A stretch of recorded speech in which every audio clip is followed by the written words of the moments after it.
Our second speaker is Dr. Afifi. So he's a Kuwait Fellow at the Oxford Center for Islamic Studies and lectures at the Faculty of Theology, Oxford University's oldest faculty. He is the first ever Malaysian to be appointed to such a position in this world-famous university. He is also a fellow of Worcester College, Oxford, where he is an expert of both Islam and Christianity.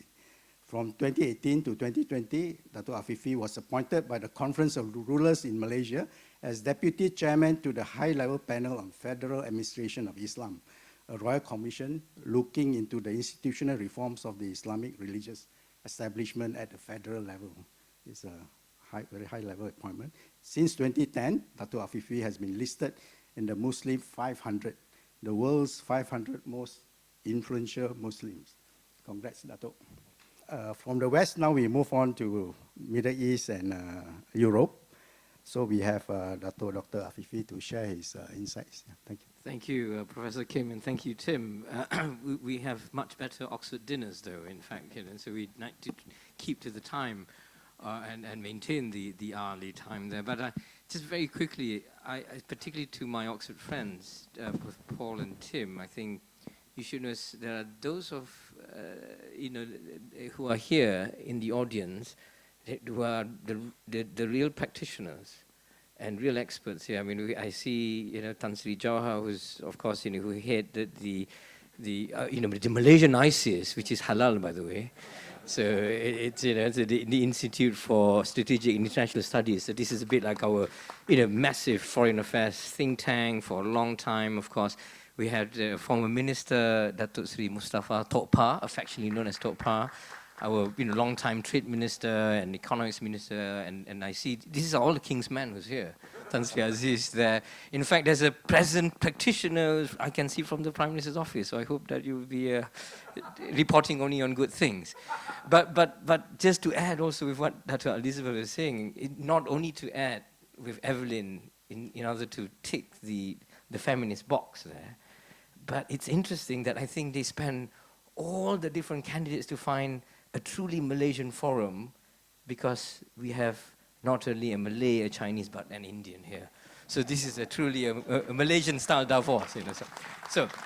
But I will be very brief, because I have to say that unlike in the case of both Tim and Paul, who are both political scientists, and both Professor Kim and Evelyn, who are both economists, and so you really, if you look at the title, it's Rising Tides, Geopolitics and Geoeconomics in a Global Context. That leaves me, neither a political scientist nor an economist. I shouldn't really be here even. I'm a theologian, so this is not my subject area. It's not my comfort zone. So I'm left with rising tides in a global context. So what I will do in this, Professor Kim, now you may have read Rising Tides literally. I'm going to take it very metaphorically. And if I may here, it's interesting, and I'm just going to, I thought coming here, I thought of three things really to talk about, and particularly these rising tides. It's interesting, and here I'd like to quote the High Representative for Foreign Affairs for the EU, of course, Mr. Joseph Borrell. And if you remember, 2 years ago, he came out with this very controversial statement saying that Europe is like a garden, right? Do you remember this? And the rest of the world is like the jungle. And in not so many words, but very controversial, for which he apologized later, he was trying to explain why people want to come to Europe, and therefore he was trying to make the point that we in the global north need to engage the global south in interesting ways. So this is what he said in 2022.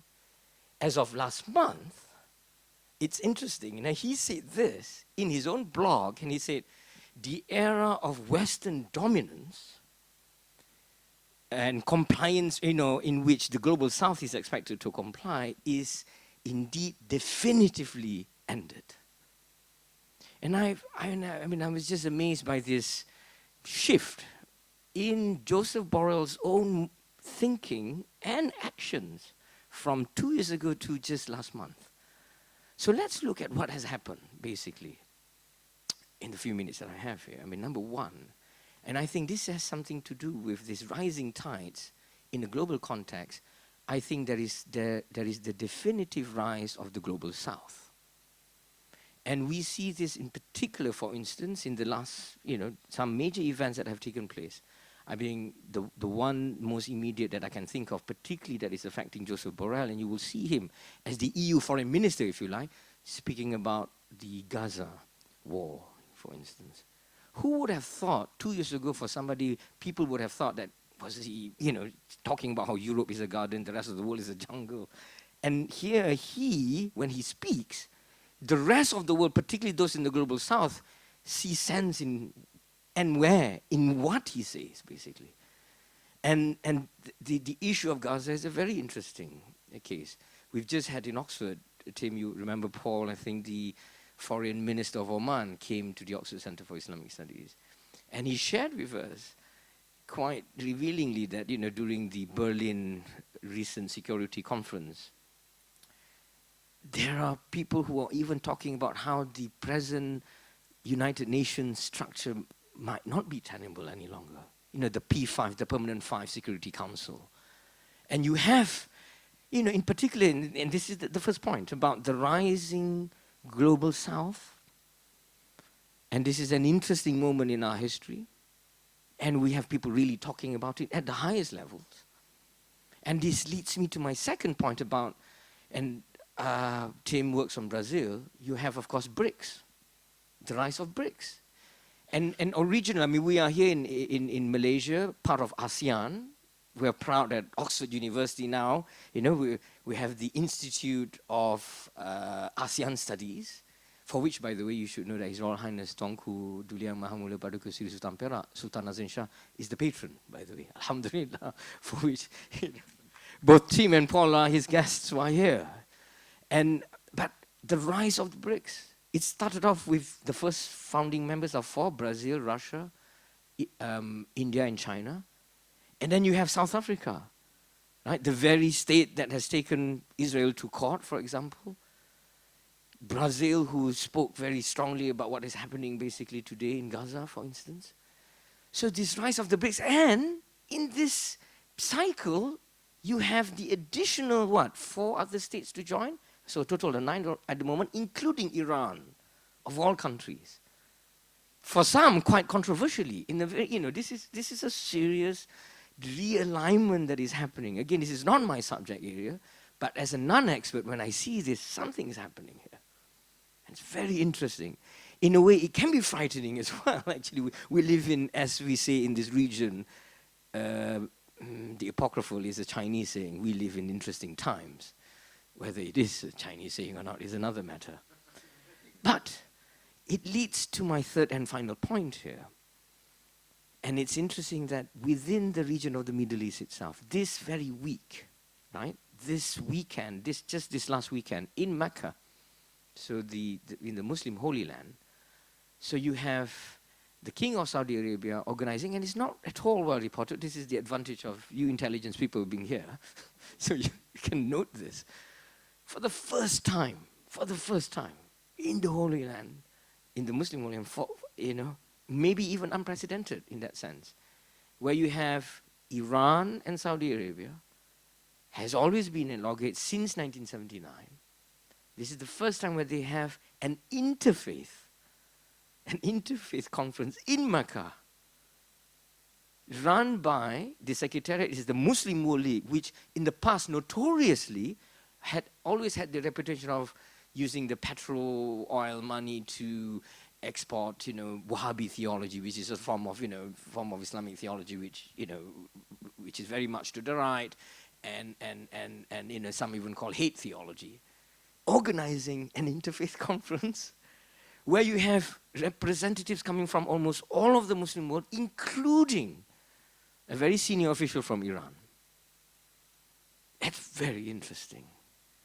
So these rising tides. I mean, the fact that China was behind the Entente to get the Iranians and the Saudis to talk, even just before the Gaza war, by the way. It's a very interesting development. So, Professor Kim, and whoever came up with this very interesting rising tides in a global context. I find it most interesting that we live in most interesting times here. I'm here more to learn both about the politics from our two political scientists, Tim and Paul, and our economists, Evelyn and Kim, about really this rising tide in a global context, but certainly from the Middle East, in a perspective where you really take in the cue from Europe with Joseph Borrell just now. I think if he can change his mind in 2 years' time and have a very different outlook, how today he's saying that we need to engage with the global south in interesting ways, because the era of Western dominance has indeed definitively come to an end, and this expected compliance from the global south is no longer there. And I think it shows in the case of Gaza, it shows in the case of the rise of the BRICS, and it shows in the case of, indeed, this reassertion or rather assertiveness from these interesting Middle Eastern nations, maybe because of Gaza, we don't know, maybe is this the reason why they are uniting, but we certainly do see the rising tides that is not just on climate change. Thank you very much. Thank you, Dato. I think we have been discussing all along about transition from unipolar to multipolar global order, but so far we have not had that kind of clarity in terms of how we will shape up in what form and in which areas and all that.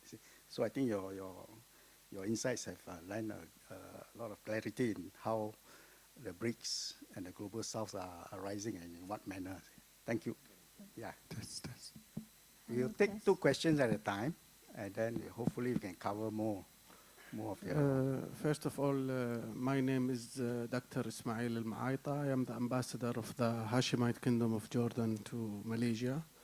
Thank you for all the panelists, esteemed professors and the university for extending this invitation. Actually, I would like to speak here as a political scientist, and of course, off the record. I'm not giving any question in representation of my country. I would like to go back to what Dato Dr. Afifi al-Akiti referred to as what the European Union is shifting towards more importance of the global south. Yes, we have noticed that within the scope of what Mr. Joseph Borrell, which I have had the honor to meet him while I was posted in Spain, I think his position reflects his political affinity as being part of a member of the Partido Socialista, a member of the Socialist Party, the, let's say, not left, but center left. But at the same time, if you see what Ursula von der Leyen has been saying, is totally on the opposite directions. And during my study of political science, I understood that the European Union, in terms of external politics or foreign politics, its is not part of the acquis communautaire. It's still part of the national external policies. So I think each country in the EU has its own positions toward the conflict and what is going on in Palestine and in Gaza, this terrible war and aggression that is taking place there. In terms of the European Parliament, as you know, they vote, but their vote is not,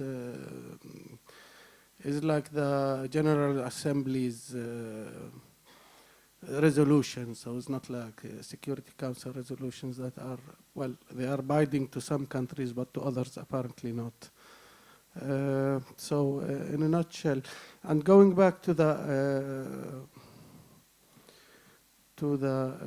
what you have said, that Kingdom of Saudi Arabia had hosted the Interfaith. Well, Jordan has been doing that since the early 1980s, and as you know, His Royal Highness Prince Ghazi bin Talal has been very active with Amman message and with the Week of Religious Harmony within the scope of the United Nations, which was spearheaded by His Royal Highness Prince Al-Hussein bin Abdullah. And of course other publications. So my question to you, is it really that the EU change of heart, let's say, towards the South or towards, let's say, Middle East, or is it that the EU is more interested in what's going on in its backyard between the ongoing war between Russia and Ukraine? And if I may, I'm taking my two questions about EU and about US presidential elections and the expected outcomes in terms of US policy towards the Middle East and especially towards the Palestinian cause and the ending of this terrible massacre that is ongoing. Thank you. Thank you. Thank you, Your Excellency. Thank you. I'll just very quickly then, Your Excellency, Okay, yeah. Yep, so I'll caveat my answer on the EU to make sure that the two political scientists here have to pay for their lunch. And they'll answer you there, because I'm not a specialist on this. But Excellency, so the Chatham House rules, so certainly whatever is being talked about here, we should not report outside. I don't know, Tan Sri, whether you have a Malaysian nomenclature for ISIS House rules or something like that.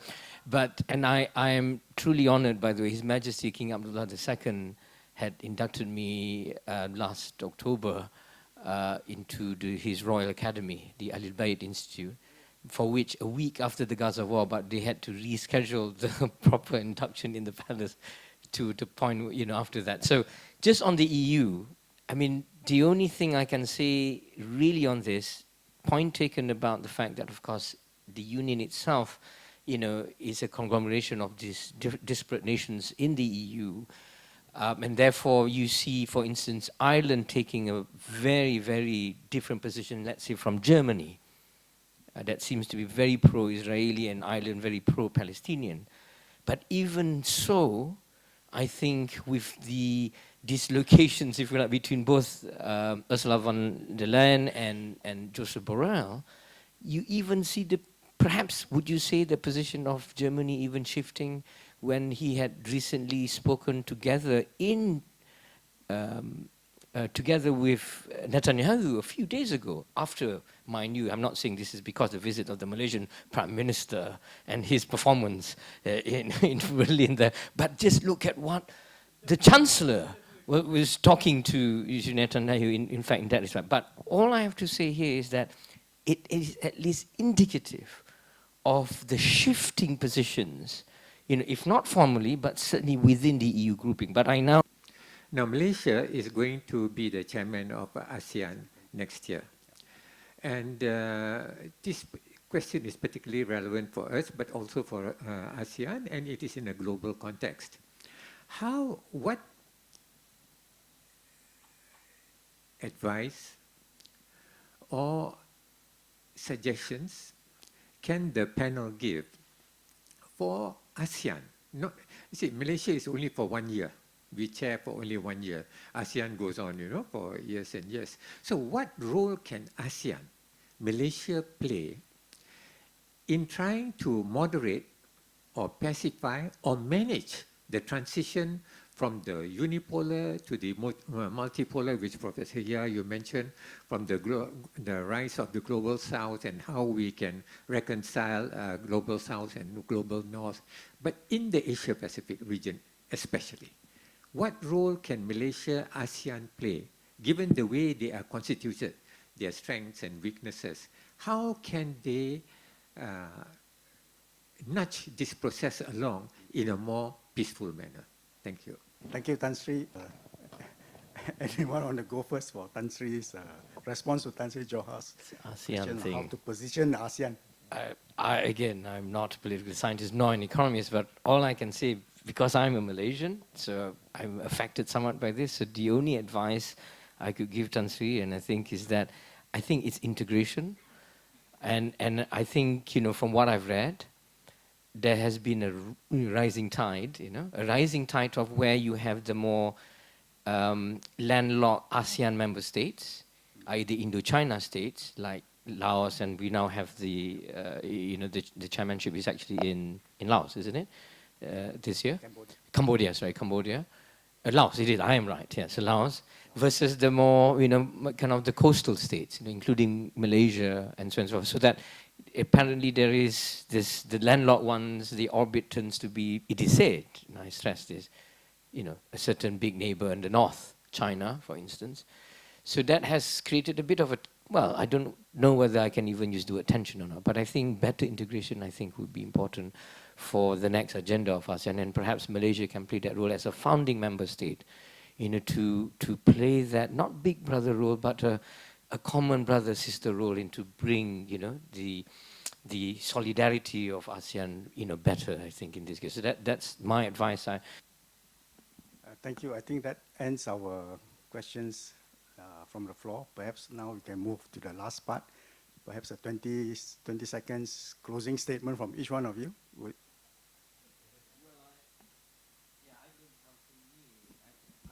Something new to do from this wonderful panel, by the way, and particularly I think when Tim mentioned this word, I wrote it down. I'm going to ask you, effective polarization. What was the opposite of that? Issue polarization. And that for me, as a Malaysian, as this country is undergoing its what we will call, grown-ups growing pains, it's from, become child, adulting, becoming an adult.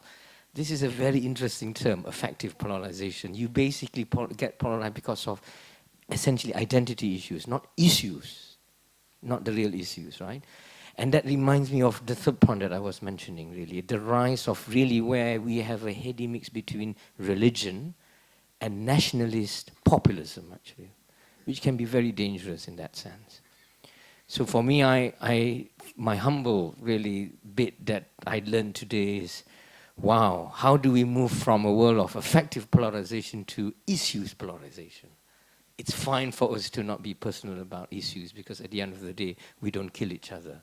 But it can be very dangerous if we polarize ourselves because of emotions and affect our emotions because we can end up killing each other. And as a theologian, this is my new contribution today, and I thought, we in the spirit of Ramadan, right? So we better reform ourselves. Thank you.